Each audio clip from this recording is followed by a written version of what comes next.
Hey guys, Buffing Game back today bringing another video. Today we're going over the patch notes for Warzone Season 3 or Call of Duty Vanguard / Warzone Season 3 here, introduced on April 27th. Have a lot of changes here to Warzone for both Caldera as well as Rebirth. We'll be going over all the patch notes here for the most part. I'll link the blog post down below for the patch notes if you guys want to check that out for more information, because we won't be covering every single bit here in the patch notes, but we'll get through most of it. So first off, jumping into the patch notes, and then I'll give you some of my thoughts on the actual Caldera map, which you'll see in the background here. And first off, we'll actually start with the Caldera thoughts on this. This is actually the most fun I think I've had playing regular Battle Royale in a long time, since probably early Vanguard days, or early Verdansk days, excuse me. I'm having a lot of fun with this map. They changed the lighting up quite a bit, which makes it a lot easier to see.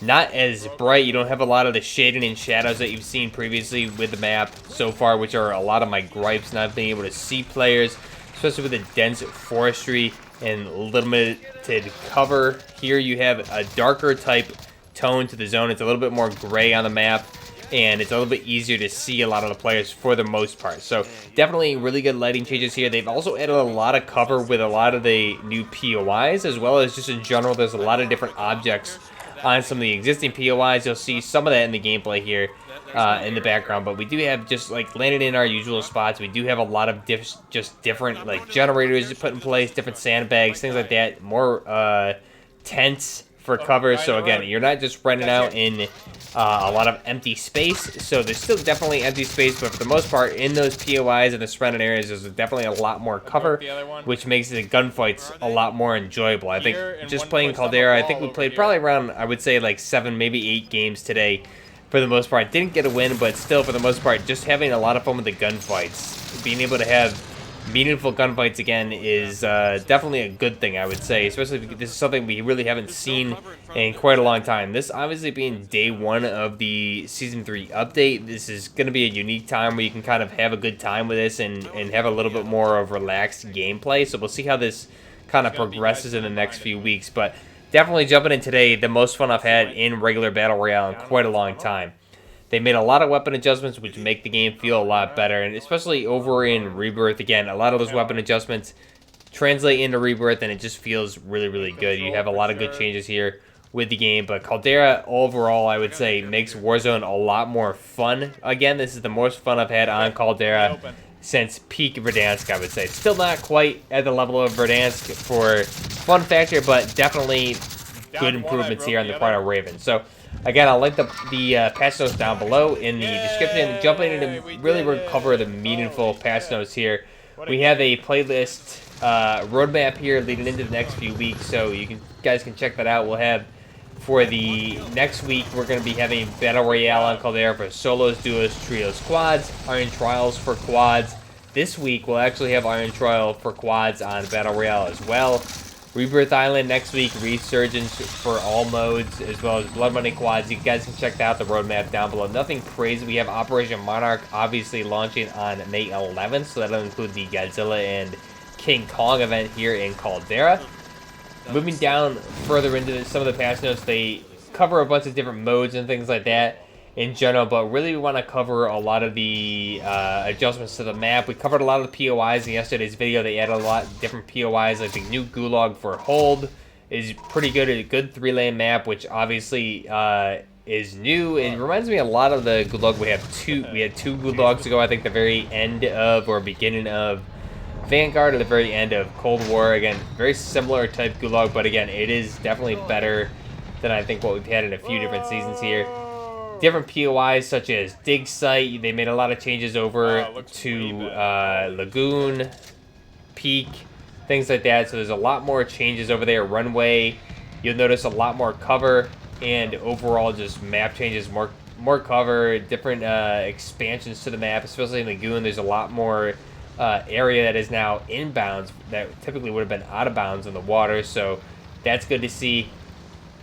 Private matches currently are, I think they've removed them for the most part right now because they're a little bit bugged, but they will be adding Rebirth Resurgence, Rebirth Iron Trials, as well as added support for Rebirth Island features things like that for comms tower. Weapons trade stations will be introduced into the private matches going forward. We have XP token accessibility, something that'll be introduced. Gameplay, new features such as the sabotage contract, which we covered yesterday, that'll allow you to target a vehicle on the map and go ahead and try and destroy that for cash and other bonuses. You also have the high value loot zones, which will be coming later on in this season. Different areas on the map which will have money signs along them, which will allow you to have more money to get that money, obviously your loadout, perks, things like that, for the kill streaks a lot quicker.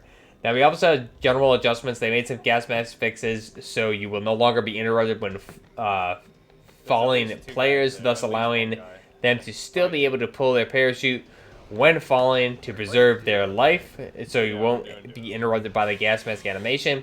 Won't play animation when the player is ADS, something that was supposed to happen, I believe, last update, but wasn't 100% consistent. Most wanted contract, time reduced via the following, so eliminating opponents reduces the timer by 20 seconds. Opening supply boxes reduces the timer by 5 seconds. Different adjustments there to that most wanted contract. Bounty contracts, they made some adjustments for the speed increase on the TAC map refresh. Deployable buy stations. When player pings a deployable buy station, there will now be a dedicated audio narration to indicate and inform the squad of that buy station. Redeploy positioning improvements. Players who redeploy via Gulag Victory are bought back will now spawn in close proximity to the squad and the loadout, which is good news. Sometimes I end up spawning on the complete opposite side of the map, which is definitely annoying in regular Caldera. Now, Caldera adjustments, they added a lot of different ground loot perks, which we discussed yesterday. Again, they added ground loot perks, which will stack onto your loadout perks, but you can only have one additional perk at a time. So that one perk that you pick up will stack. If you swap one of those pickup perks for another, you will not drop that additional one. It'll just simply replace it. So you can only have at most 4 perks at once, per my understanding. The perks that'll be added are the Battle Hardened, Engineer, High Alert, Restock, Tempered, Quick Fix, Scavenger, and Point Man. These will be in all types of boxes, not just orange rare boxes, but even the base generic blue boxes. Those will all be available via those. You'll see those, and again, those will only stack. One of them will only stack with your loadout perks. So just keep that in mind. If you swap one of those out from a loot box, it will replace the previous one that you did have. They also made adjustments to different things like Rebirth Island, so the spawn protection improvements. They increased that time for spawn protection, which definitely is noticeable here in Rebirth playing a little bit today. So they removed damage reduction scaling system that was based around ground distance. I think you can still get one-shot headshot with snipers, but the spawn protection has definitely been increased until you pretty much come very close to touchdown on the ground. The weapon trade station, they made adjustments there to reduce specialist tokens drop rate.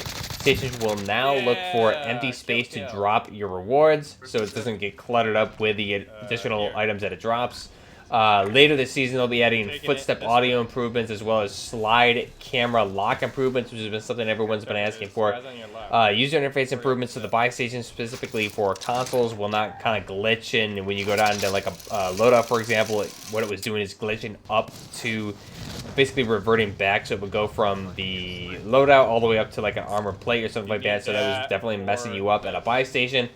There's numerous different bug fixes here in the patch notes, which I will link down below. They have a bunch of known issues, which they link to the dedicated Trello board as well, so you can monitor those as well. Do you have new weapons here? The M1916 marksman rifle for Vanguard, which again, pick this up. This is ground loot, nothing special, pretty generic, boring weapon. You also have a Vanguard, the Nikita AVT, which is supposed to be kind of an early prototype of an AK, I believe, from World War II. I don't really know what this is supposed to be. Again, not sure. They're doing what they can with World War II weapons. Doesn't interest me at all. I could honestly care less, to be honest with you guys. The new unlock challenge missions for these two weapons. So the KGM-40 earned 3 double kill medals with the AR single match of 15. The Whitney destroyed 3 kill streaks with an LMG in a single match of 15. Weapon adjustments. So weapon adjustments for the assault rifle.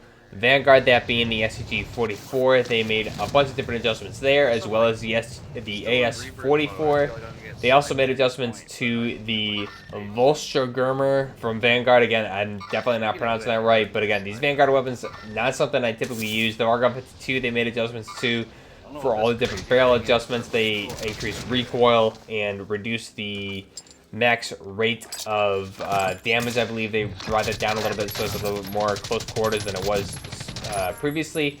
XM4 from Black Ops Cold War, minimum damage decreased from 26 to 26 from 27. The maximum damage range increased from 880 up to 850. So that was also increased slightly. So the XM4 it should be a little bit more viable in some situations for the Cold War weapons. Handguns, they made some changes for the top break, as well as the handgun Charlie from Black Ops Cold War. Again, I'm not sure why they list these in the patch notes with Charlie, Alpha, things like that, instead of just actually listing the actual gun with the Cold War next to it. A little bit frustrating, but again, not a big fan of these weapons, so you can check out the notes if you're really interested if you use these weapons. Light machine guns, Light Machine Gun Charlie from Vanguard has a max damage decrease of 32 down to 34, so they reduced that. Made some nerfs there. I believe the Light Machine Gun Charlie, I want to say, is the Bren. Correct me if I'm wrong there, guys. I believe it's the Bren. Light Machine Gun Charlie is the Bren. So they finally nerfed the Bren. Jesus Christ, it took only 7 months, I believe it is. When did this game launch? The Vanguard weapons came in the end of November, early December. So here we are in April, and we finally get a fucking nerf to this fucking Bren. It's about fucking time. Only took 7 months. Insane that that's something that actually happened. I can't believe that that's what is going on in the world in 2022. Next up, the Whitney from Vanguard. Minimum range damage increased from up to 31 from 30. Just have some ADS speed decreased. They adjusted some of the barrels and the magazines as well. Again, Vanguard weapons couldn't be any easier to use, so whatever they're doing, hopefully it's making them a little bit harder to use and actually adding recoil to them. Now, sniper rifles, this is the big thing here. God forbid you suggest anything that they ban sniper rifles. Everyone's going to call you a bot, but Lord and behold, that's exactly what they did. So the Violent weapons will one-shot to the head only while inside their max damage range. That being the Marksman Rifle Charlie from Modern Warfare. And that weapon is going to be, if we look at the Marksman Rifle Charlie, that's going to be the Car 98.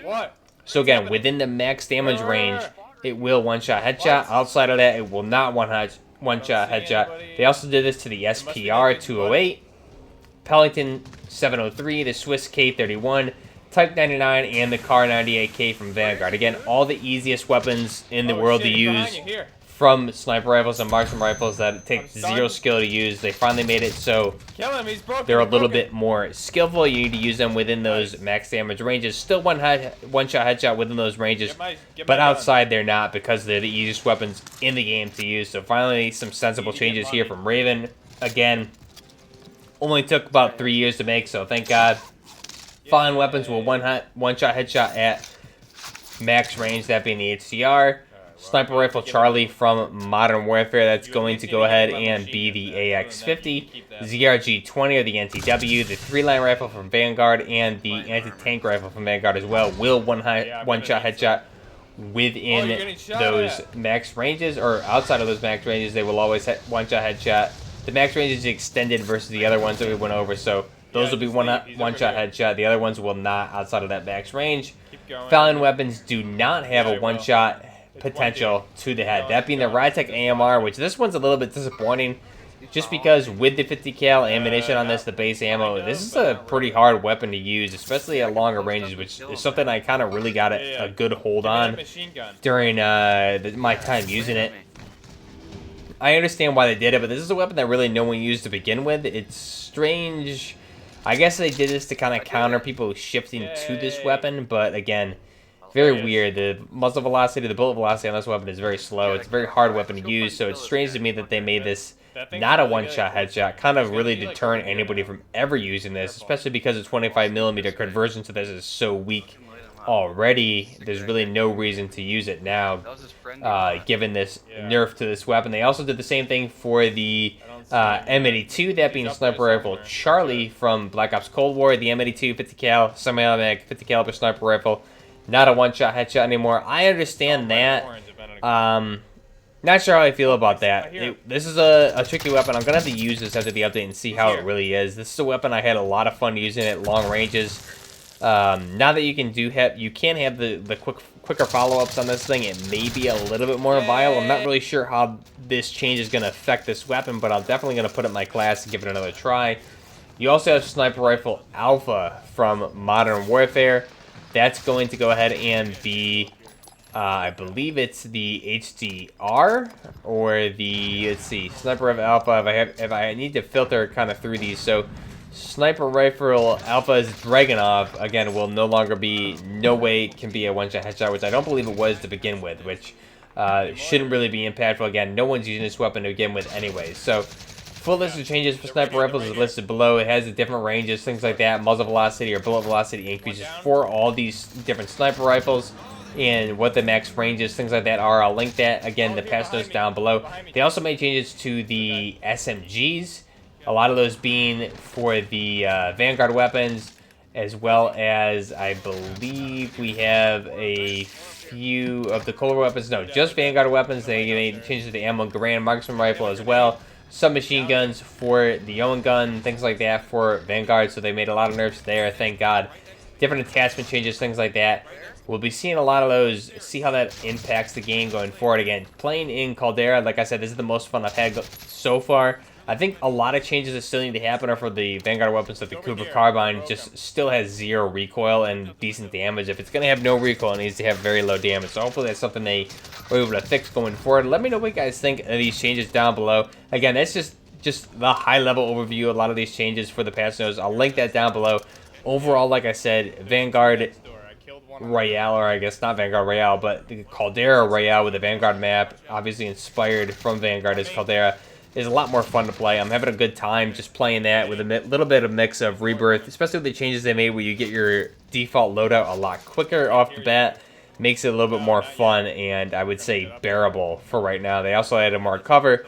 Looking forward to playing a little bit more of that. Definitely the most fun I've had playing Caldera ever, for sure. And again, the most fun I've had playing a regular Battle Royale for quite some time. So let me know what you guys think down below. Until next time, this is Buffer Gaming, out.